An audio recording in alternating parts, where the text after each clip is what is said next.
मंजिलें उन्हीं को मिलती हैं जिनके सपनों में जान होती है। पंख से कुछ नहीं होता, हौसलों से उड़ान होती है।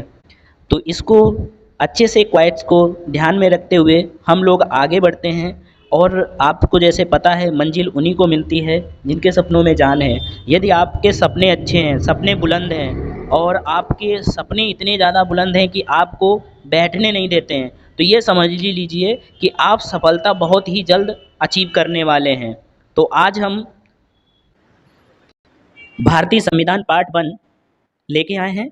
तो आप यदि हमारे यूट्यूब चैनल पे नए हैं तो इसको सब्सक्राइब कर लें और बेल आइकन दबा दें, जिससे सबसे पहले वीडियो आपके पास पहुंचे। और भारतीय संविधान से रिलेटेड बनने वाले क्वेश्चंस जितने हैं, पहले हम उसकी थ्योरी पढ़ेंगे, फिर उन क्वेश्चनों को सॉल्व करेंगे। तो सबसे पहले इसमें समझेंगे कि भारतीय संविधान का विकास कहाँ से हुआ और कैसे हुआ है। तो बढ़ते हैं आगे। परिचय। भारतीय संविधान का परिचय। परिचय क्या है? तो परिचय से हम लोग समझते हैं कंपनी शासन की शुरुआत, यानी कंपनी शासन की शुरुआत से समझेंगे। ब्रिटिश ईस्ट इंडिया कंपनी 1600 में व्यापारिक कंपनी के रूप में स्थापित हुई थी और वर्ष 1765 में एक शासकीय निकाय में बदल गई थी। जो ब्रिटिश ईस्ट इंडिया कंपनी थी वो हमारे यहाँ व्यापार के माध्यम से आई, परंतु ये एक शासकीय में तब्दील हो गई। आंतरिक मामलों में हस्तक्षेप। तो इसमें अगली हेडिंग है आंतरिक मामलों में हस्तक्षेप। बक्सर की लड़ाई के बाद ईस्ट इंडिया कंपनी को बंगाल, बिहार और उड़ीसा की दीवानी मिली तथा धीरे धीरे यह भारतीय मामलों में हस्तक्षेप करने लगी। और इसके बाद प्राप्त शक्ति द्वारा शोषण, यानी जो शक्तियां उसे प्राप्त हुई उसके द्वारा उसने कंपनी ने शोषण करना शुरू कर दिया। तो प्राप्त शक्तियों द्वारा शोषण। तो प्राप्त शक्तियों द्वारा शोषण क्या था? 1765 से 72 की अवधि में सरकार की व्यवस्था में द्वैध शासन देखा गया, जहां कंपनी के पास अधिकार थे लेकिन कोई कोई जिम्मेदारी नहीं थी, जबकि इनके भारतीय प्रतिनिधियों के पास सभी जिम्मेदारियां थीं लेकिन कोई अधिकार नहीं था। इसका परिणाम निम्नलिखित रूप से देखा जा सकता है। कंपनियों के कर्मचारियों के बीच बड़े पैमाने पर भ्रष्टाचार, अत्यधिक राजस्व संग्रह और किसानों का उत्पीड़न। तो इन्होंने क्या किया, जो कंपनी के कर्मचारी जैसे मतलब कुछ ब्रिटेन के कर्मचारी थे और कुछ कर्मचारी भारत के थे। तो ब्रिटिश और भारत में बहुत बड़ा भ्रष्टाचार होता था। जो ब्रिटिश कंपनी के कर्मचारी होते थे उनका वेतन ज़्यादा होता था और जो भारत के कर्मचारी थे उनका वेतन कम होता था। ये भी कारण बना। और उसके बाद अन्य कई कारण थे जहाँ पे ब्रिटिश लोगों को ज़्यादा अधिकार मिलते थे और भारतीयों को कम अधिकार मिलते थे। और इन्होंने अत्यधिक राजस्व संग्रह, यानी जो किसानों से अत्यधिक राजस्व संग्रह किया करते थे, और उसके बाद किसानों पे उत्पीड़न का भी इन्होंने बहुत ज़्यादा प्रतिदंडित किया। जैसे मान लो फसल नहीं हुई तो भी किसानों को मारना पीटना, कंपनी के शासन के द्वारा उन्होंने बहुत सारा अत्याचार किया। कंपनी का दिवाला निकलना, जबकि अधिकारियों का फलना फूलना, यानी कंपनी का दिवाला निकलना। कंपनी जो इस स्तर पे मतलब कगार पे आ जाती थी, मगर वहाँ के जो अधिकारी थे इस कंपनी में उनके जलवे हो जाते थे। और जो भारतीय किसान थे, क्योंकि वो क्या थे, वो देख रेख के थे, और ब्रिटिश जो जितने भी कर्मचारी होते वो आधिकारिक तौर पर होते थे। तो जितने भी भारतीय किसान या कर्मचारी जो कंपनी में काम करते थे वो ऐसे थे, वो उन्हें ऐसा स्तर दिया जाता था जैसे हल्का फुल्का काम करने वाला, और उनकी सैलरी भी नहीं दी जाती थी। तो और जो अधिकारी थे उनका दिन रात चौगुना बढ़ना शुरू हो गया था। अब आगे बढ़ते हैं और देखते हैं ब्रिटिश सरकार की प्रतिक्रिया। व्यवसाय को निश्चित दिशा देने के लिए ब्रिटिश सरकार ने कानूनों में क्रमिक वृद्धि के साथ कंपनी को विनियमित करने का निर्णय लिया। और उसके बाद में कंपनी जो ब्रिटिश सरकार थी उसने कानूनों को क्रमिक वृद्धि करने के लिए, यानी कानूनों में वृद्धि करने के लिए एक निर्णय लिया। तो उसको देखते हैं क्या निर्णय था। ब्रिटिश सरकार द्वारा पेश किए गए अधिनियम। अब यहाँ से हम लोग पढ़ेंगे अधिनियम, क्या अधिनियम थे। तो सबसे पहला जो अधिनियम हमारा आया है, सबसे फर्स्ट अधिनियम 1773 का रेगुलेटिंग एक्ट। क्या आया है? 1773 का रेगुलेटिंग एक्ट। कभी बार एग्जामों में यही पूछा गया कि 1773 का रेगुलेटिंग एक्ट कब आया था, तो आपको ये डेट याद रखना है। और ये डेट काफ़ी इंपॉर्टेंट है, इसको आपको याद रखना है और भूलना नहीं है। क्या है? 1773 रेगुलेटिंग एक्ट, 1773 रेगुलेटिंग एक्ट, 1773 ऐसे रट लेना है। और आगे बढ़ते हैं। अधिकार कंपनी के पास सुरक्षित।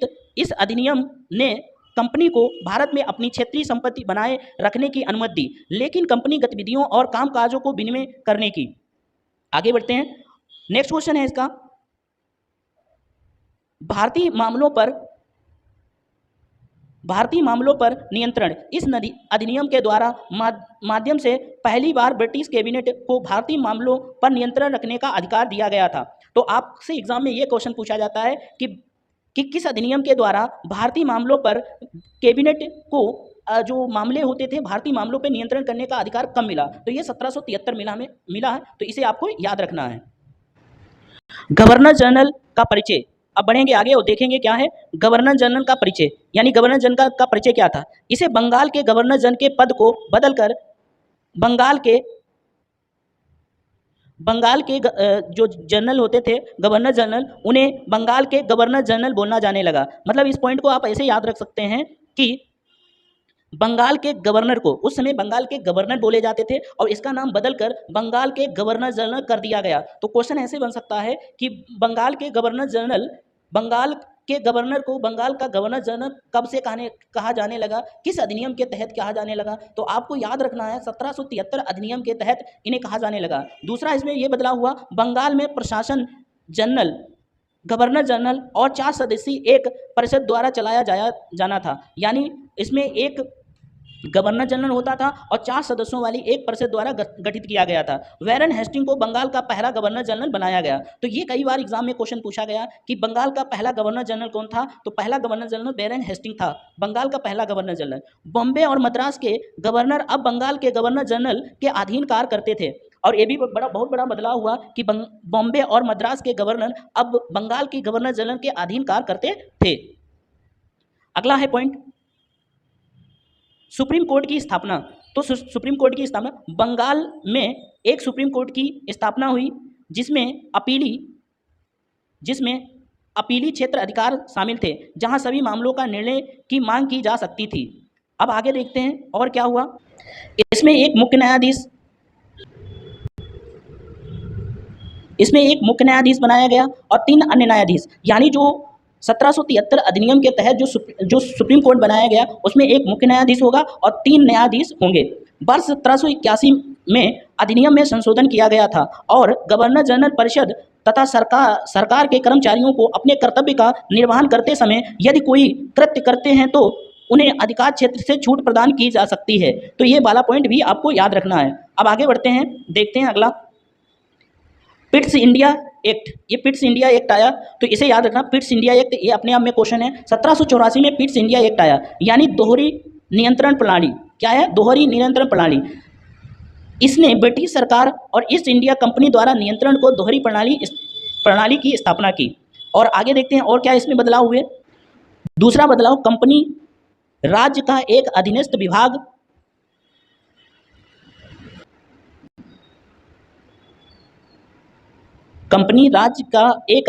विभाग बन गई और भारत में इसके द्वारा अधिकृत क्षेत्रों में ब्रिटिश संपत्ति कहा गया। हालांकि इसने वाणिज्य और दिन प्रतिदिन प्रशासन पर नियंत्रण बनाए रखा। अब आगे देखते हैं।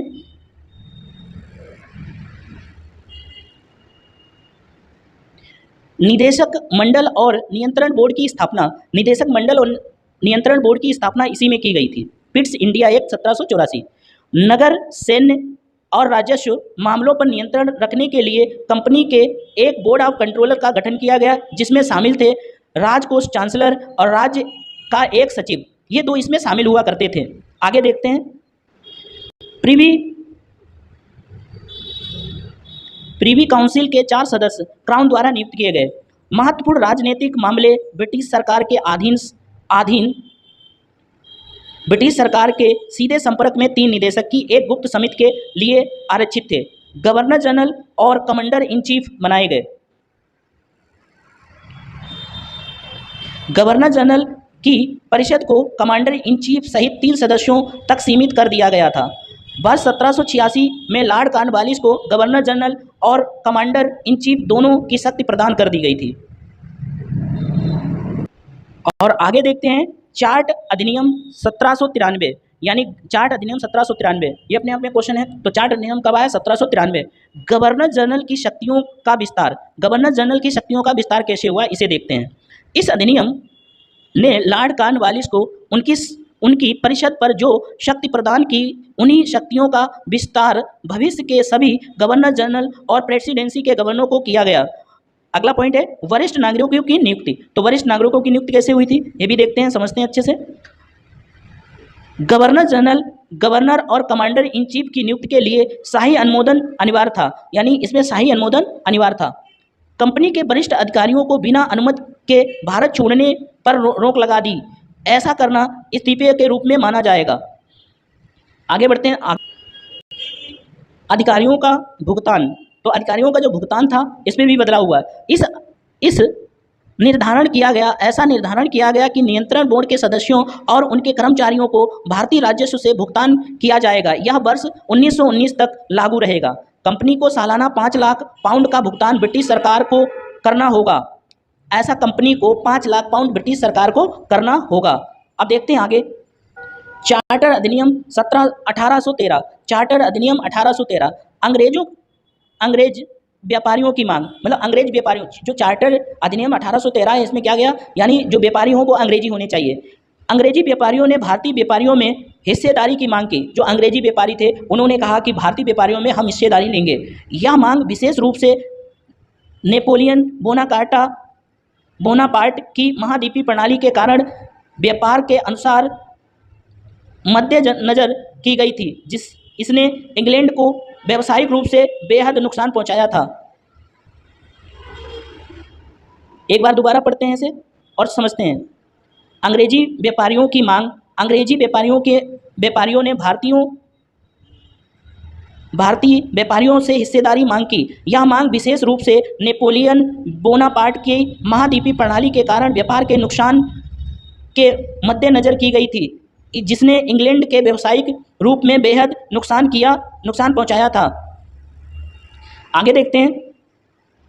इसके द्वारा कंपनी अपने वाणिज्यिक एकाधिकार से वंचित हो गई और ईस्ट इंडिया कंपनी, जो इससे पूर्व क्राउन की तरफ से अधिक पूर्व शक्ति कर रही थी, की शक्ति को कमी की गई। आगे बढ़ते हैं। हालांकि कंपनी को चीन के साथ चाय और व्यापार का एकाधिकार प्राप्त था। शिक्षित मूल निवासियों की सहायता। ये अगली हेडिंग है, शिक्षित मूल निवासियों की सहायता। साहित्य के पुनरुद्ध विद्वानों, भारतीय मूल निवासियों के बीच प्रोत्साहन और भारतीयों के मध्य वैज्ञानिक ज्ञान को बढ़ावा देने के लिए सालाना 1 लाख रुपए की राशि की मांग की गई। यह शिक्षा प्रदान करने की राज्य की जिम्मेदारी के सिद्धांत को स्वीकार करने की दिशा में पहला कदम था।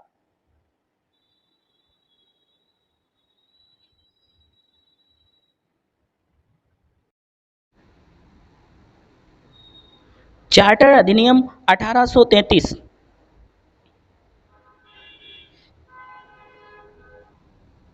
कंपनी की व्यापारिक स्थिति।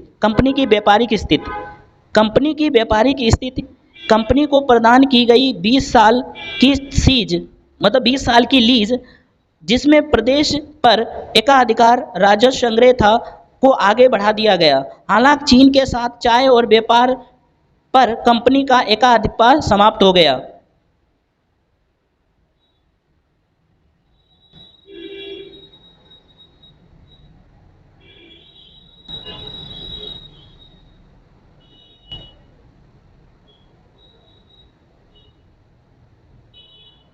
भारत के गवर्नर जनरल का परिचय। बंगाल के गवर्नर जनरल को अब भारत का गवर्नर जनरल बना दिया गया था। उसे नागरिक और सैन्य मामलों के अधीक्षण, नियंत्रण और निदेशन जैसी कंपनियों की सभी शक्तियां प्रदान की गई थीं। समस्त राजस्व उसके अधिकार के तहत वसूले जाते थे और खर्च पर भी उसका पूरा नियंत्रण था।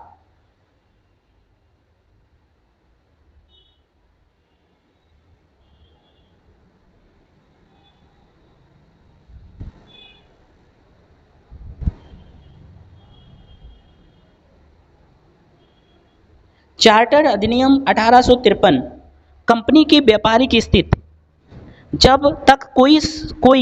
जब तक संसद कोई आदेश प्रदान नहीं करती, तब तक क्षेत्रों पर कंपनी का एकाधिकार जारी रखा था। सिविल सेवाओं पर कंपनी का संरक्षण भंग कर दिया गया था। सेवाओं को अब प्रतियोगी परीक्षाओं के जरिए सबके लिए खोल दिया गया था। चौथा, कॉमन सदस्य। कानून को से जुड़े एक सदस्य को गवर्नर जनरल की कार्यकारी परिषद का पूर्णकालिक सदस्य बनाया गया। भारतीय विधान परिषद।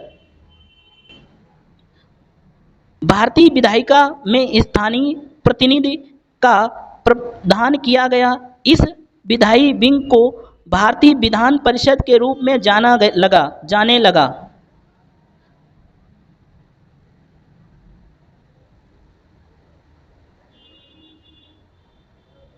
भारत सरकार अधिनियम 1858। 1857 के विद्रोह के परिणाम। 1857 के विद्रोह ने प्रशासन में कंपनी सीमा का उजागर कर दिया। विद्रोह ने कंपनी द्वारा कब्जा किए गए क्षेत्र पर अधिकार के विभाजन की मांग के रूप में अवसर प्रदान किया। कंपनी के शासन का अंत, पिट्स इंडिया एक्ट द्वारा शुरू की गई दोहरी प्रणाली का अंत हो गया। अब भारत को राज्य के सचिव और 15 सदस्यों की एक परिषद के माध्यम से क्राउन को शामिल कर लिया गया। यह परिषद प्रकृति में सिर्फ सलाहकार थी, मतलब इसकी कोई वैल्यू नहीं, केवल सलाह दे सकती थी। वायसराय का परिचय। भारत के गवर्नर जनरल की उपाधि को वायसराय से बदल दिया गया, जिसने इस पद को प्रतिष्ठा को बढ़ाया। कंपनी शासन के दौरान